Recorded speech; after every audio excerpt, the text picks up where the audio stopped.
इंसानों को सौरमंडल का अस्तित्व जानने में ऐसे तो कई हजार वर्ष लग गए हैं, लेकिन फिर भी अभी तक हम सौरमंडल का कुछ हिस्सा ही जान पाए हैं। ब्रह्मांड में वैसे तो कई सौरमंडल हैं, लेकिन हमारा सौरमंडल सभी से अलग है, जिसका आकार एक तस्तरी की तरह का है। सौरमंडल की उत्पत्ति 5 बिलियन साल पहले हुई थी, जब एक नए तारे का जन्म हुआ था, जिसे हम सूर्य के नाम से जानते हैं। हमारे सौरमंडल में सूर्य और वह खगोलीय पिंड सम्मिलित हैं, जो सौरमंडल में एक दूसरे से गुरुत्वाकर्षण बल के साथ बंधे हुए हैं। किसी तारे के आसपास परिक्रमा करते हुए उन खगोलीय वस्तुओं के समूह को ग्रहमंडल कहा जाता है, जो अन्य तारे ना हों, जैसे कि बौने ग्रह, प्राकृतिक उपग्रह, क्षुद्र ग्रह, उल्का, धूमकेतु और खगोलीय धूल।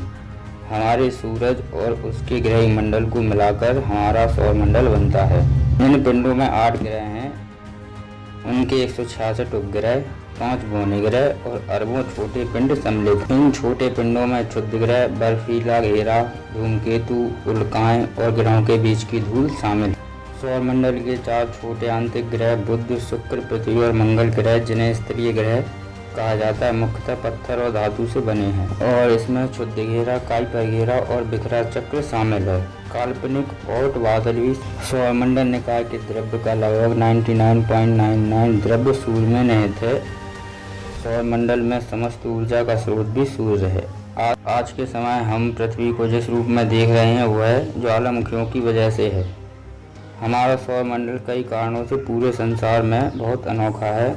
हमारी आकाशगंगा सर्पिल आकार की है, और इस सर्पिल रचना की 2 भुजाओं के बीच में, जहाँ पर बहुत ही कम तारे हैं, हमारा सौरमंडल पाया जाता है। रात को हमें जितने तारे नजर आते हैं, उनमें से लगभग सभी हमसे इतने दूर हैं कि बड़ी बड़ी दूरबीनों से देखने पर भी केवल चमकती हुई बिंदुओं की तरह ही दिखाई देते हैं। क्या इसका मतलब यह है कि हमारा सौरमंडल ठीक स्थान पर है? हमारा सौरमंडल आकाशगंगा के बिल्कुल बीचों बीच होता तो तारों के झुरमुट के बीच रहने से हमें बहुत से बुरे नतीजे भुगतने पड़ते, जैसे कि पृथ्वी की कक्षा नष्ट हो जाती और इंसानों के जीवन पर बहुत भारी असर होता। लेकिन जैसा कि हम जानते हैं कि हमारा सौरमंडल आकाशगंगा में बिल्कुल सही जगह पर है, इसलिए हमारी पृथ्वी सही सलामत है। इसके अतिरिक्त हम और भी बहुत से खतरों से बचे रहते हैं।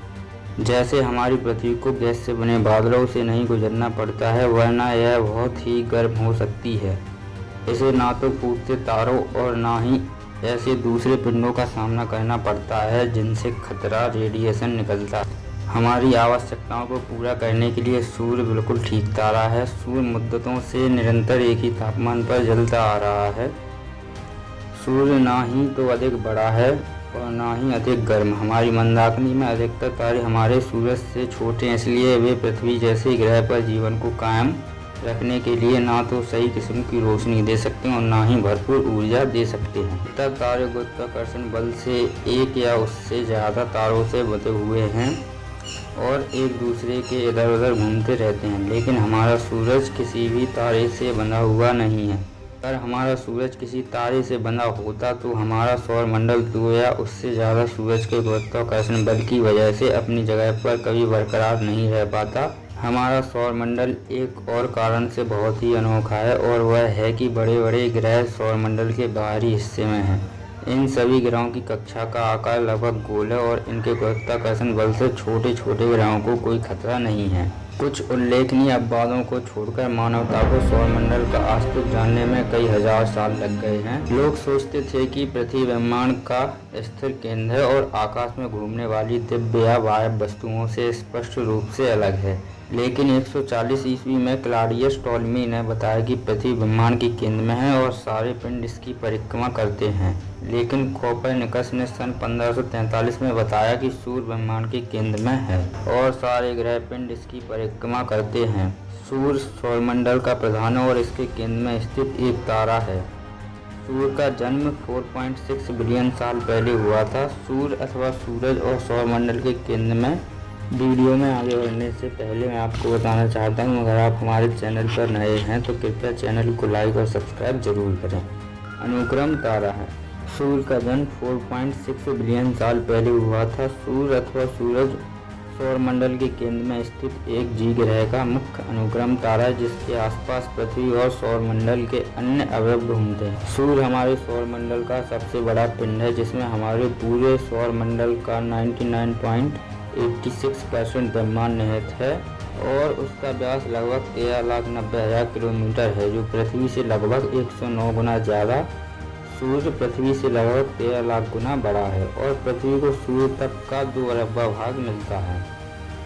पृथ्वी से सूर्य की दूरी लगभग 149 लाख किलोमीटर है।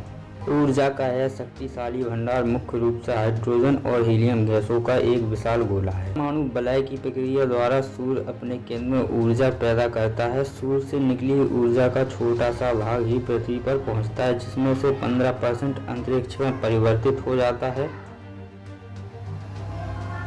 30% पानी को भाप बनाने में काम आता है और बहुत सी ऊर्जा पेड़ पौधे समुद्र सोख लेते हैं। सूर्य से दिखाई देने वाली सतह को प्रकाश मंडल कहते हैं। सूर्य की सतह का तापमान 6000 डिग्री सेल्सियस होता है। सूर्य की आकर्षण शक्ति पृथ्वी से 28 गुना ज़्यादा होती है। परिमंडल सूर्य ग्रहण के समय दिखाई देने वाली ऊपरी सतह है, जिसे सूर्य मुकुट भी कहते हैं। यह सब ग्रहों को प्रकाश और गर्मी प्रदान करता है। सूर्य की किरणों को सूर्य के केंद्र से निकलने में कई मिलियन साल लग जाते हैं। सूर्य में हल्के हल्के धब्बों को सौरकलन कहते हैं, जिससे पृथ्वी के बेतार संचार में खराबी आ जाती है। सौरमंडल अर्थात सूर्य का मंडल सूर्य के चारों ओर चक्कर लगाने वाले विभिन्न ग्रहों, धूमकेतुओं, क्षुद्र ग्रह, उल्काओं तथा अन्य आकाशीय पिंडों के समूह को सौरमंडल कहा जाता है। सौरमंडल में सूर्य का प्रभुत्व है, क्योंकि सौरमंडल निकाय के द्रव्य का लगभग 99.99 द्रव्य सूर्य में निहित है एवं सौरमंडल के समस्त ऊर्जा का स्रोत भी सूर्य। हमारी आकाश गंगा या दुग्ध मेघला का एक बड़ा केंद्र होता है, उससे कई वक्र भुजाएं निकलती हैं। आकाश गंगा की इन्हीं भुजाओं में से एक भुजा ओरायन सिग्नस भुजा में सौरमंडल स्थित है। मुझे आशा है कि आपको ये वीडियो पसंद आएगी। इसी के साथ मिलते हैं अगली वीडियो में। जय हिंद।